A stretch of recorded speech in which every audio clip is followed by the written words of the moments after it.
pagpapalain ang gawain.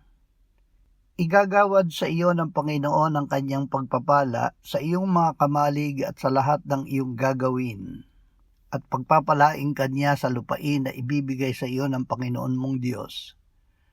Deuteronomio 8:8.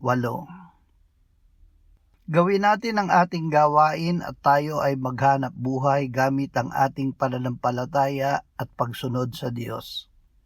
Ipinapangako niya na tayo ay kanyang pagpapalain. Ama, gagawin namin ang aming gawain bilang pagbibigay luwalhati sa iyo. Salamat na kami ay binubusog mo ng mga mabubuting bagay, ano pat nababago ang aming kabataan na gaya ng sa agila. Amen.